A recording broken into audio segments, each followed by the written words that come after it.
Lieutenant general retired Faiz Hamid को बाज़ाब्ता chargesheet कर दिया गया।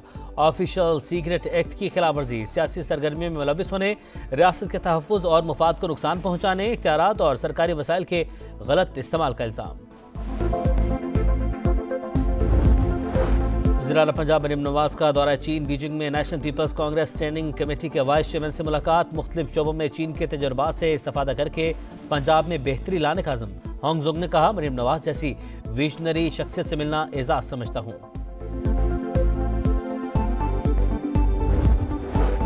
डरबन में पहले T20 का मार्का। जनूबी अफ्रीका की पाकिस्तान के खिलाफ बैटिंग जारी। मेजबान टीम के 4 खिलाड़ी पवेलियन वापस लौट गए। हाउसिंग सोसाइटी का मामला है, उसमें झगड़ा था मालकान के दरमियान, जिसमें फिर जनरल फैज़ हमीद साहब के भाई, गालिबन उनका नाम नजफ साहब है, तो वो दाखिल हुए। फिर इन्होंने कोशिश की ये पूरी सोसाइटी जो है इसको ये खुद कंट्रोल कर लें। उसके घर पे रेड किया और उसे एक दहशतगर्दी के मुकदमे में जो है वो गिरफ्तार किया। फैज हमीद स्याह सफेद के मालिक थे। इदारे ने खुद इंक्वायरी की तो तमाम चीजें सामने आ गईं। उन्होंने सोसाइटी के मालिक को डराया, धमकाया और दहशतगर्दी के मुकदमे में गिरफ्तार कराया। राना सनाउल्लाह की प्रोग्राम नदीम मलिक लाइव में गुफ्तगू। कहा, पुरतशद्दुद लॉन्ग मार्च के पीछे मंसूबाबंदी फैज हमीद ने की। उन्होंने PDM हुकूमत में ऑडियो लीक्स का सिलसिला जारी रखा। मुझ पर हेरोइन डालने का मामला भी फैज हमीद ने मैनेज किया।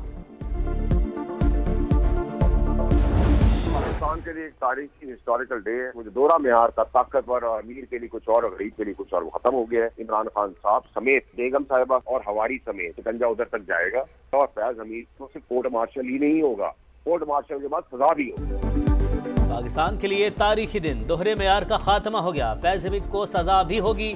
ये नहीं हो सकता एक का ट्रायल हो और हवारियों का नहीं। शिकंजा बानी और अहलिया तक जाएगा। बानी PTI के खिलाफ मिलिट्री कोर्ट में कार्रवाई हो सकती है। फैसल वावडा का रद्द-ए-अमल। कहा, अपने काम का मलबा फौज पर डालने वाले फैज हमीद के खिलाफ कार्रवाई से सबक लें। इस ट्रायल के नतीजे में मुल्क में अमनो अमान होगा।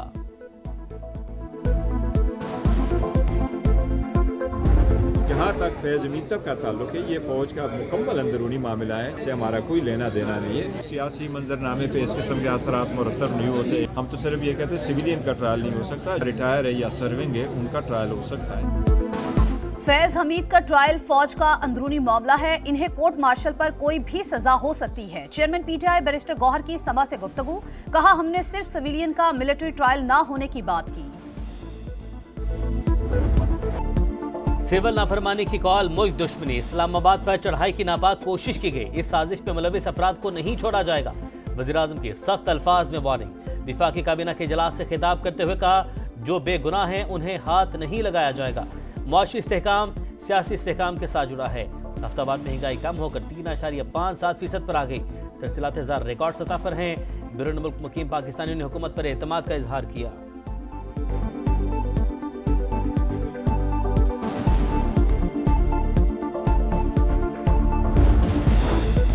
बानी PTI की 9 मई वाकयात की अदालती तहकीकात की दरख्वास्त समात के लिए मंजूर। आईनी बेंच ने एतराजात खत्म कर दिए। नंबर लगाकर दोबारा समात के लिए मुकर्रर करने की हिदायत।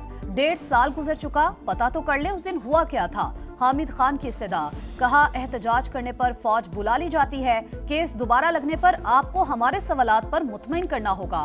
जस्टिस अमीनुद्दीन के रिमार्क्स। जस्टिस मोहम्मद अली मजहर ने कहा, फौज तो आर्टिकल 245 के तहत तलब होती है। अगर आप उसे मार्शल लॉ कहते हैं तो फिर आर्टिकल 245 को भी चैलेंज करें।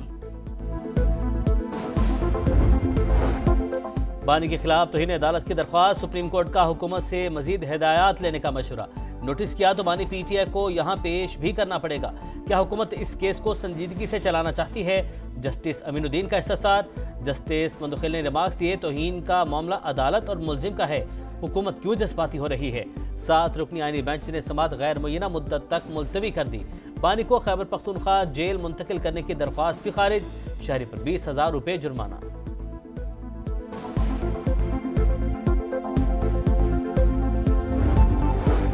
तहरीक इंसाफ की सिविल नाफरमानी की कॉल नाकाम होगी। कोई पाकिस्तानी बिजली गैस के बिल देने से इनकार नहीं करेगा।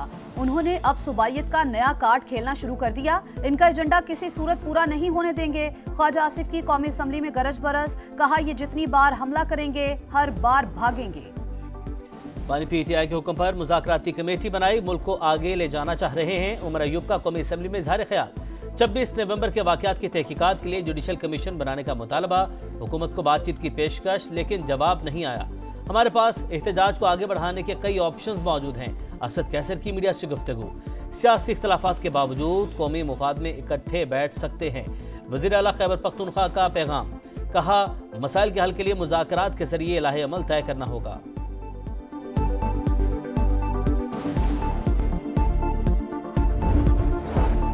सुप्रीम कोर्ट आईनी बेंच में असगर खान केस की समाअत। हसास इदारों में सियासी सेल खत्म करने से मुतालिक रिपोर्ट तलब। वजारत दिफा को जवाब जमा कराने की हिदायत। हसास इदारों में सियासी सेल फैसले के बाद खत्म कर दिए थे। एडिशनल अटॉर्नी जनरल के दलाइल। इसका मतलब है हसास इदारों में सियासी सेल मौजूद थे। जस्टिस मुसरत हिलाली के रिमार्क्स। सलमान अकरम राजा ने कहा, यह तस्लीम शुदा हकीकत है, हसास इदारों में सियासी सेल था। असलम बेग, असद दुरानी और यूनुस हबीब ने इलेक्शन चोरी का एतराफ किया। जिन लोगों ने 1990 का इलेक्शन चोरी किया, उनके खिलाफ क्या एक्शन हुआ?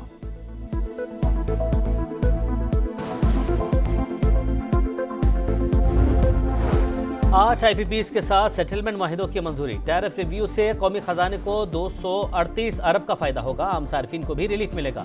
विफाकी काबीना का एलामिया जारी। शाम से 350 से जायद पाकिस्तानी बाहिफाजत लेबनान पहुंच गए। हुकाम की ब्रीफिंग। वज़ीर आला पंजाब की बीजिंग में communist party of China international department के मिनिस्टर से मुलाकात। लोकल गवर्नेंस और दही तरक्की के लिए चीन के तजुर्बा से फ़ायदा उठाने की ख्वाहिश का इजहार। मरियम नवाज के एजाज़ में जोहराना। वज़ीर आला पंजाब की चीनी सरमायाकारों को ताउन की पेशकश। कहा, माहौलियाती तब्दीली, वेस्ट मैनेजमेंट, एग्रीकल्चर और यूथ डेवलपमेंट के शोबों में ताउन का खैर मकदम करेंगे।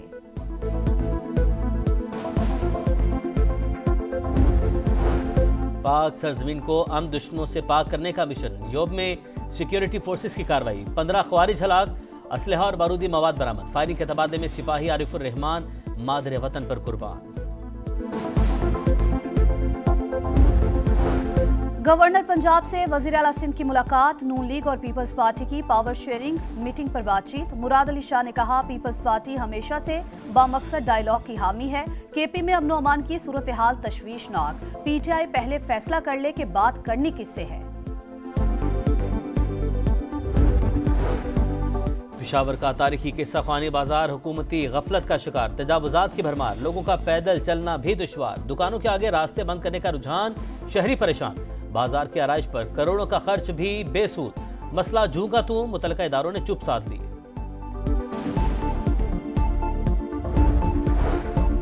शाम में अबूरी हुकूमत के बाद जिंदगी मामूल पर। दमिश्क में दफातर खुल गए। सेंट्रल बैंक ने मुलाजमीन को काम पर बुला लिया।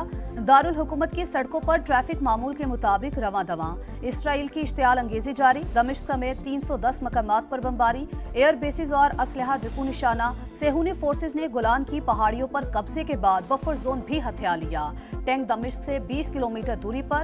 कतर और सऊदी अरब में इसराइली इकदाम की मजम्मत।